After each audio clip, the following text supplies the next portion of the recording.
Assalamualaikum warahmatullahi wabarakatuh. Bismillahirrahmanirrahim.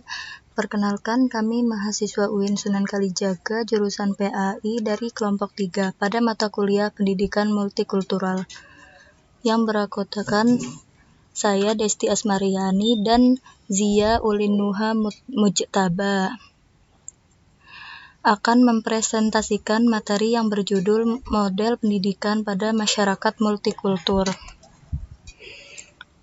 Model merupakan suatu desain yang menggambarkan bekerjanya suatu sistem dalam bentuk deskripsi atau bagan yang menggambarkan tahapan atau langkah spesifik yang sekaligus dapat dipergunakan untuk mengukur keberhasilan mencapai tujuan pengembangan keputusan yang valid.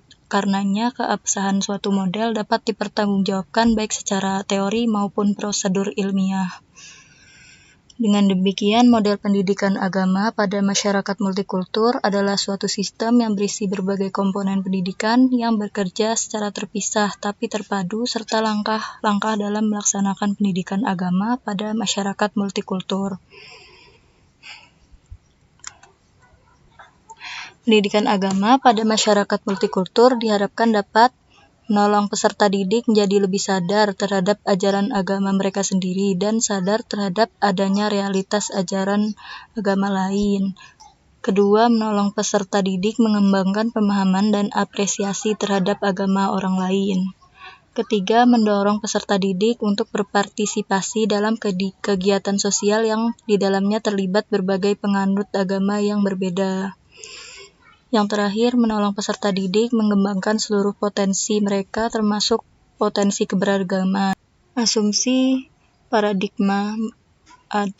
paradigmatik menurut Baidawi yaitu mendidik peserta didik untuk belajar hidup dalam perbedaan, membangun saling percaya, memelihara saling pengertian, menjunjung sikap saling menghargai atau mutual respect, terbuka dalam berpikir, apresiasi, dan interpendensi,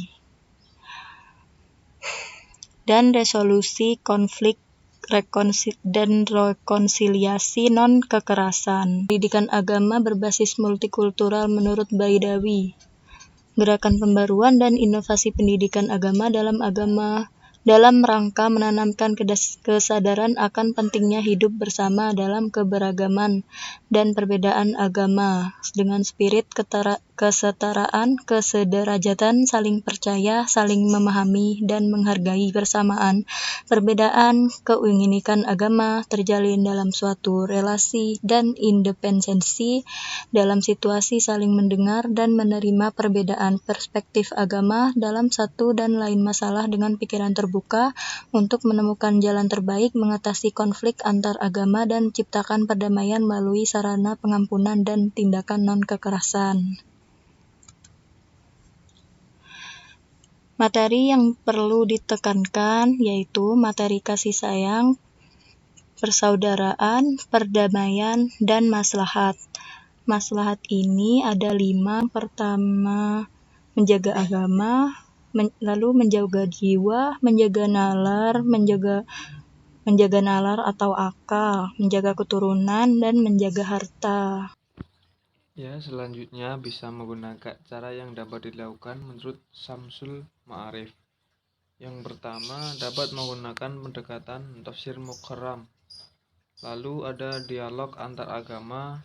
Selanjutnya, menyelenggarakan program seperti Spiritual Work Camp atau SWC. Dasar pijakan kurikulum.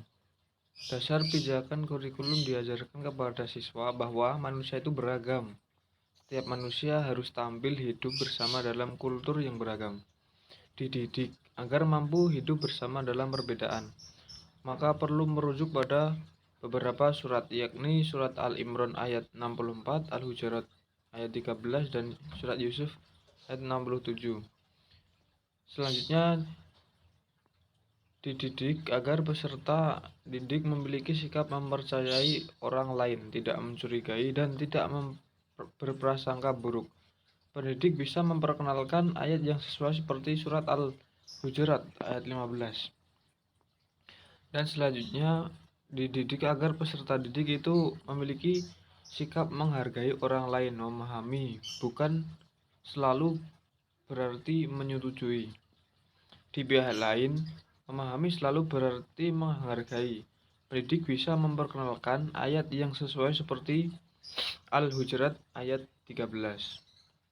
Lalu selanjutnya, peserta didik itu dididik agar senang memaafkan orang lain, baik diminta ataupun tidak, serta mendoakan orang itu agar diberi ampunan oleh Allah. Nah, pendidik bisa menjelaskan ayat di antaranya ayat Al-A'raf 199, Al-An'am ayat 54, dan juga Al-Imran ayat 134. Nah, tampaknya pendidikan agama berbasis multikultural mengharuskan proses pembelajaran berlangsung efektif melalui pengajaran efektif atau effective teaching dan belajar aktif atau active learning dengan memperhatikan keragaman agama para peserta didik. Proses pembelajaran lebih menekankan pada bagaimana mengajarkan tentang agama dengan pendekatan kesejarahan dan perbandingan, bukan mengajarkan agama dengan pendekatan indoktrinasi dogmatik. Proses pembelajaran perlu memberikan kesempatan kepada peserta didik untuk aktif mencari, menemukan, dan mengevaluasi pandangan keagamaannya sendiri dengan membandingkannya dengan pandangan keagamaan peserta didik lainnya. Dengan pendekatan ini, tumbuh sikap toleransi, tidak menghakimi, dan melepaskan diri dari sikap fanatik berlebihan. Ide tentang konsep pendidikan multikultural menjadi komitmen global sebagaimana direkomendasikan oleh UNESCO. Pertama, pendidikan hendaknya mengembangkan kemampuan untuk mengakui dan menerima nilai-nilai yang ada dalam kebinekaan pribadi, jenis kelamin, masyarakat, dan budaya, serta mengembangkan kemampuan untuk berkomunikasi, berbagi dan bekerja sama dengan yang lain. Nah, selanjutnya kalian bisa memahami sendiri dari nomor 2, 3, dan 4. Nah, model pendidikan yang dibutuhkan menurut HR Tilaar berdimensi right to culture dan identitas lokal, kebudayaan Indonesia yang dinamis, pendidikan multikultural normatif. Nah, seperti inilah yang diajukan oleh HR Tilaar. Nah, selanjutnya inilah daftar pusaka. Mungkin itu yang dapat saya sampaikan, kurang dan lebihnya mohon maaf. Wassalamualaikum warahmatullahi wabarakatuh.